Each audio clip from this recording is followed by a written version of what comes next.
오늘은 거룩과 순결의 능력, 거룩과 순결의 능력이라는 제목으로 우리 하나님 말씀 함께 나누도록 하겠습니다. 우리는 이번 주간 내내 에베소에서 바울 사역을 살펴보고 있습니다.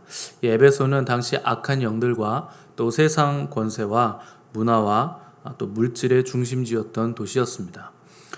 이 마술의 권세, 정치적인 권세, 또 물질의 권세와 종교적인 권세가 뒤섞여서 집약되어 있던 도시가 바로 에베소라는 도시였고, 또 그로 인해서 미신적인 행위들과 마술도 아주 많이 깊게 또 넓게 퍼져 있었던 곳이 바로 에베소였습니다.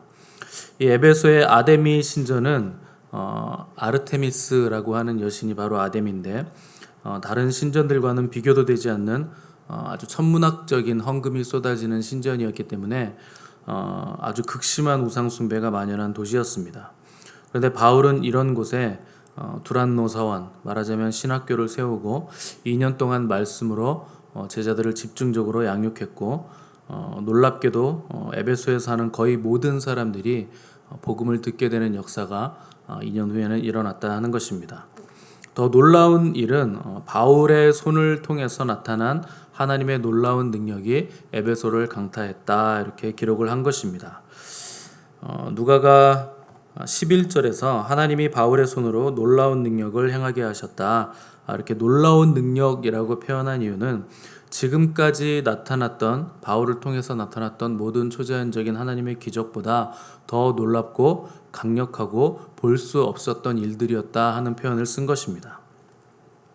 이로 인해서 정치, 종교, 또 미신적인 마술, 또 물질 문화가 팽배했던 그 어떤 권세도 에베소에서 다 모여 있어서 어떤 권세도 넘지 못할 것 같았던 그 에베소는 하나님의 권세가 가장 높다는 것을 깨닫게 됐고, 이로 인해서 에베소 사람들이 하나님을 높이고 찬양하고 자발적으로 회개하는 일이 일어나게 된 것입니다.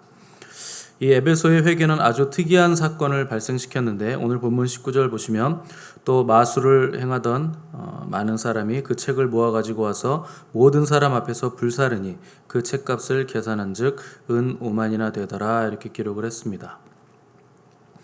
여기서 마술이라는 단어가 페리에르가라는 그 헬라어인데, 이 단어가 쓸데없는 일이라는 뜻이고 남을 참견하는 쓸데없는 일이다 하는 뜻이 바로 마술이라는 뜻입니다. 원래 마술이라는 것은 초자연적인 힘으로 다른 사람들을 조종하는 기술인데, 요즘 사람들이 하는 마술은 마술이 아니라 기술입니다. 과학 기술이고 눈속임이지만 이 고대 세계의 마술은 실제로 주문을 외워서 어떤 영적인 힘을 빌려서 상대방을 꼼짝 못하게 만드는 힘이 실제적으로 있었습니다.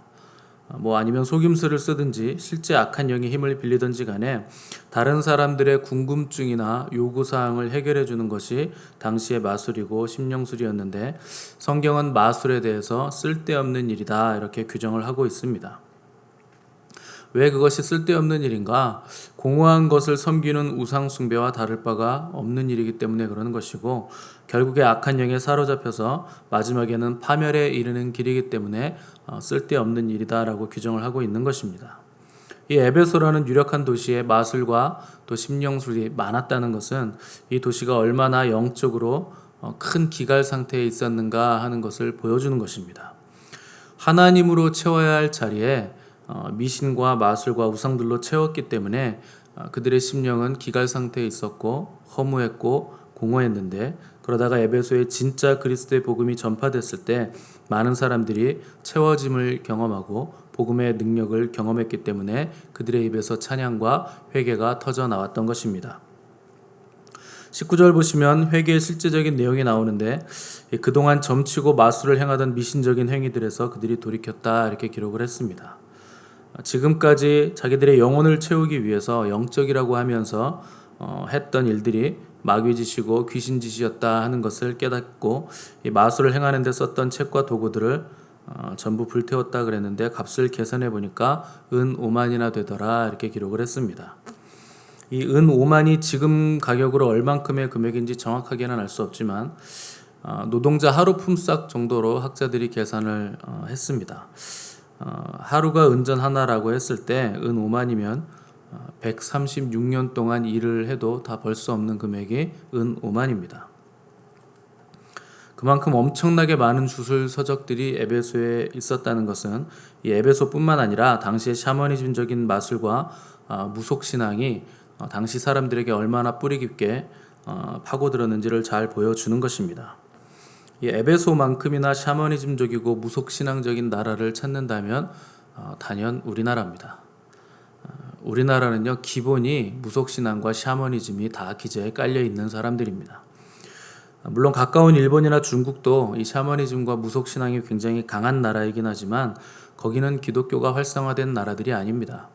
우리나라는 세계에서 유례를 찾아볼 수 없는 기독교 국가입니다. 또 1907년에 평양 대부흥이 있었던 나라이기도 하고 인구의 4분의 1이 크리스천이라고 할 정도로 기독교가 보편화된 나라이지만 이 대한민국의 정신적인 흐름은 여전히 무속신앙이고 여전히 샤머니즘입니다. 이 코로나 사태 이후에 1만 개 이상의 교회가 문을 닫고 폐쇄당하고 있는데 점집은 얼마나 문전성시를 이루는지 알 수가 없습니다. 심지어 교회 다닌다고 하는 사람들이 권사 집사라는 사람들이 용하다고 소문난 그 점집에서 줄 서 있다가 만나서 인사를 하는 나라가 우리나라입니다. 권사님도 오셨어요. 집사님도 오셨어요. 작년 4월 기준으로 유튜브에서 사주 운세 관련 채널이 400여 개가 넘었고 또 사이버 복채로 한 달에 1억 원 가까운 수입을 올리는 유튜브도 있습니다. 우리나라 한 해 점술 시장 규모가 1조 4천억 원이 넘습니다. 이것이 작년 통계입니다. 최근에 어떤 청년들이 점 보는 사람들하고 고객을 연결해주는 중개 사이트인 스타트업 기업을 만들었는데 이 사이트가 얼마나 잘 되는지 유명한 점술가들에게 점을 보려면 거기서 8개월을 기다려야 점을 볼 수 있다고 합니다. 그만큼 길게 줄을 서 있는 겁니다. 우리나라 공영방송에서 기독교적인 얘기나 복음을 말하면 종교적인 것은 안 된다고 하면서 막는 사람들이 불교나 유교, 또 무속신앙이나 샤머니즘은 민족적이고 토속적인 전통이라고 다 허용해주는 나라가 바로 우리나라입니다. 그런 것들은 전혀 방송에서 금지당하지 않습니다. 또 민노총이나 운동권 사람들이 하는 짓을 보면 단체 행동에 들어가기 전에 먼저 하는 게 고사 지내는 겁니다. 또 차를 사도 우리나라 사람들은 돼지머리 놓고 고사부터 지낸 나라가 바로 우리나라입니다. 바울 당시 이 고대 에베소에서나 볼 수 있는 이런 허무맹랑하고 미신적인 사탄의 노름이 지금 2022년 대한민국에서는 여전히 버젓이 진행되고 있다 하는 것이 얼마나 어리석고 가슴 아픈 일인지 알 수가 없습니다. 가장 극심한 사탄 숭배의 현장이 어딘가? 그것은 바로 문화입니다. 문화가 가장 극심한 사탄 숭배 영역입니다. 사탄 숭배를 하는 음악이나 영화일수록 전 세계로 빠르게 퍼져서 인기를 얻고 전 세계 사람들의 정신을 지배하고 있는 실정입니다. 그 중심에 뭐가 있는가? 대한민국에 K-팝이 있습니다. K-팝은요, 우리나라가 노래를 잘하는 민족이거나 노래를 잘 만들거나 영화를 아주 잘 만드는 능력이 뛰어나서 유명해지는 것이 절대 아닙니다. 그 영화나 노래 가사와 뮤직비디오를 잘 보시면 그 안에 사탄을 섬기는 심볼들과 사탄 숭배 제사 의식들의 장면들을 다 심어놨기 때문에 악한 세력들이 K-팝을 다 띄워주고 있는 것입니다. 그래서 우리나라 K-팝과 K-문화 컬처가 전 세계로 지금 퍼져나가고 있는데 전부 다 사탄을 섬기는 그 내용들을 담고 있기 때문에 그런 것입니다. 사탄에게 영혼만 팔면 얼마든지 부와 명예를 누릴 수 있도록 사탄이 이 세상 신이기 때문에 다 세팅을 해놓은 것이고 온 세계의 문화를 통해서 사탄의 씨앗들을 지금 뿌리고 있는 실정입니다. 제가 여러분들에게 항상 하는 말 있죠. 세상 노래 부르지 마라. TV 보지 마라. 뉴스도 보지 마라. 드라마 절대 보지 마라. 왜 그렇게 제가 강조를 하는가 하면 무의식적으로 여러분들이 이런 노래를 부르는 순간 사탄을 예배하는 것입니다. 결국엔 뭘 예배하는가의 문제거든요. 하루 종일 여러분들이 노래를 흥얼거리면 하루 종일 예배하는 겁니다. 스쳐 지나가듯 영상을 보더라도 이 사탄의 가치관들이 쏟아져 들어와서 성경적인 가치관을 다 없애버리고 우리 안에 자리를 잡게 되는 것입니다. 이런 사탄이 뿌려놓은 씨앗들과 장치들을 피해갈 수 있는 청소년이나 청년들은 거의 없습니다. 그래서 우리가 하나님께 경배를 드려야 한다는 것입니다. 왜 우리가 하나님께 극진한 경배를 드려야 되는가? 극진한 경배를 하나님께 올려드리지 않으면 자연스럽게 세상 문화가 우리에게로 빠져 들어오는 것이고 그렇게 되면 우리가 하나님이 아니라 세상과 사탄을 경배하는 꼴이 되기 때문에 그런 것입니다. 여러분들이 지금 부르는 그 노래가 여러분입니다. 여러분들이 이번 주 내내 보셨던 그 프로그램이 바로 여러분의 수준이고 여러분의 영성입니다. 왜 제가 그토록 경배를 강조하는지 여러분들은 반드시 아셔야 됩니다. 이 사악한 사탄의 세력과 문화에 대항해서 싸울 수 있는 가장 강력한 무기는 오로지 하나님을 극진히 경배하는 것밖에 없고 그분을 예배하는 것밖에 방법이 없습니다. 왜냐하면 모든 문제의 최종적인 결론은 뭐냐? 누구를 경배할 것인가의 문제이기 때문에 그렇습니다.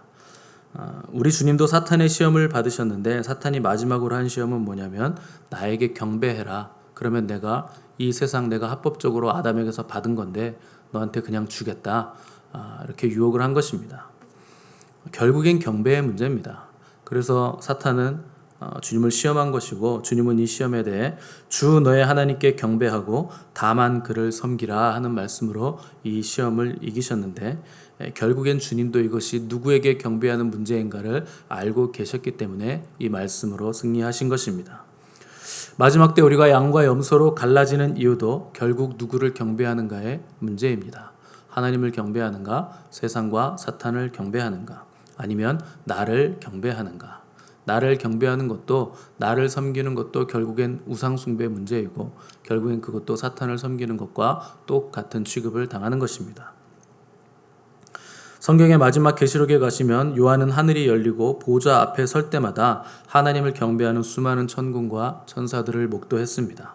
거기에 하나님의 영광이 가득한 장면, 또 천사들과 수많은 믿음의 선배들이 하나님을 경배하고 면류관을 벗어드리고 계속적으로 보좌 앞에서 경배하는 장면들이 반복되는데 역사의 마지막도 결국 뭘로 귀결되는가? 하나님을 극진히 경배하는 새 하늘과 새 땅으로 가고 있기 때문에 결국에는 경배가 우리의 모든 것이 될 수밖에 없다 하는 것입니다.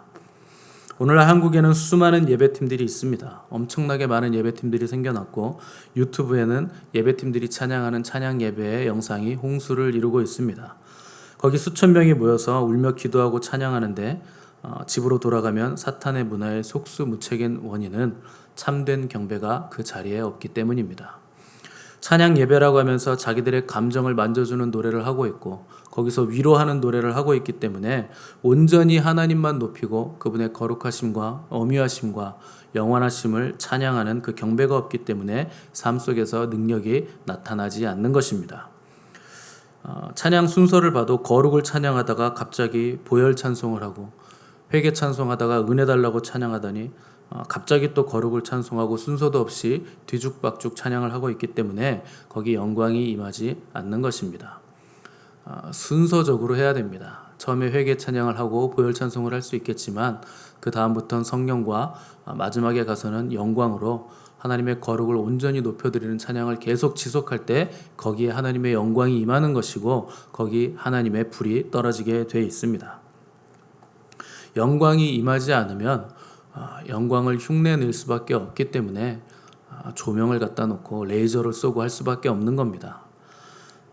모든 상황을 뛰어넘고 모든 문제들을 이기는 힘은 하나님을 극진히 높여드리는 경배에 있습니다. 근심 걱정이 떠나지 않을 때는 기도할 것이 아니라 경배로 나아가셔야 됩니다. 기도하면 원망이 나오고 불평이 나오고 내 원함이 쏟아져 나오고 내 원통함이 쏟아져 나오기 때문에 이럴 때는 목소리 높여서 하나님을 높이시고 찬송을 크게 부르면 하늘로부터 영광이 내려오고 기쁨이 임하게 돼 있습니다.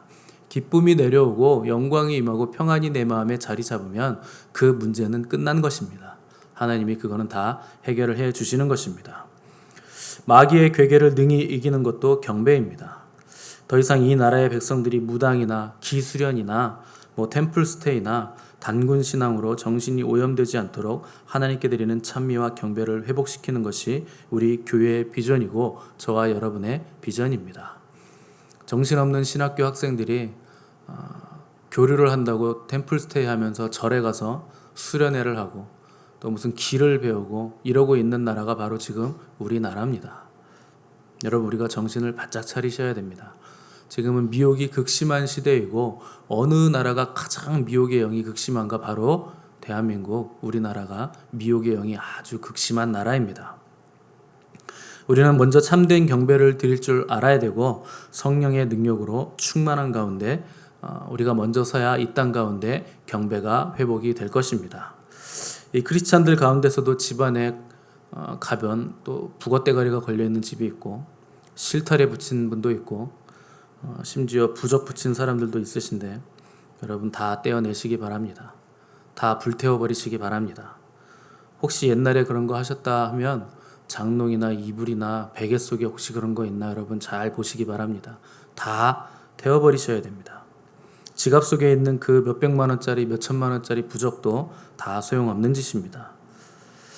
우리가 하나님을 믿기로 작정했다면 거룩하고 순결하게 신앙생활을 하셔야 됩니다. 나부터 거룩하고 깨끗해야 하나님께서 우리 가정과 우리 교회에도 능력을 주시는 것입니다. 성령의 은사만이 능력이 아니라 거룩과 순결도 파워풀한 능력입니다. 이 거룩과 순결이란 뭘 많이 하는 것이 아니라 어떤 존재가 되는가 하는 문제입니다. 우리는 주님의 신부들로 준비되어야 하고 또 흠도 없고 점도 없는 제물로 하나님께 드려지는 거룩한 산 제물들이 되어야 됩니다. 저와 여러분은 거룩하시고 순결하시기 바랍니다. 주님이 다시 오실 때까지 영과 혼과 온몸이 흠 없는 신부들로 준비되시기를 바라고 우리가 먼저 극진한 경배를 하나님께 올려드림으로 우리의 다음 세대들도 하나님께 경배를 극진히 올려드리는 세대들이 될 수 있도록 발판이 되어주시기를 바랍니다. 이 일을 위해서 우리가 헌신할 때 하나님께서 수많은 청년들과 수많은 영혼들을 우리 교회에 보내주실 것입니다. 왜냐하면 그렇게 경배하는 교회를 찾아보기가 힘들기 때문에 그렇습니다. 이것이 우리가 받은 미션이고 우리가 해야 되는 미션입니다. 우리가 실패 없는 군사들로 그들을 일으켜 세우고 우리 교회가 하나님의 마음을 시원하게 해드리는 강력한 교회가 될 수 있도록 저 여러분이 늘 깨어 기도하며 온전히 하나님을 극진히 경배하는 예배자들로 설 수 있게 되기를 간절히 바랍니다. 함께 기도하겠습니다.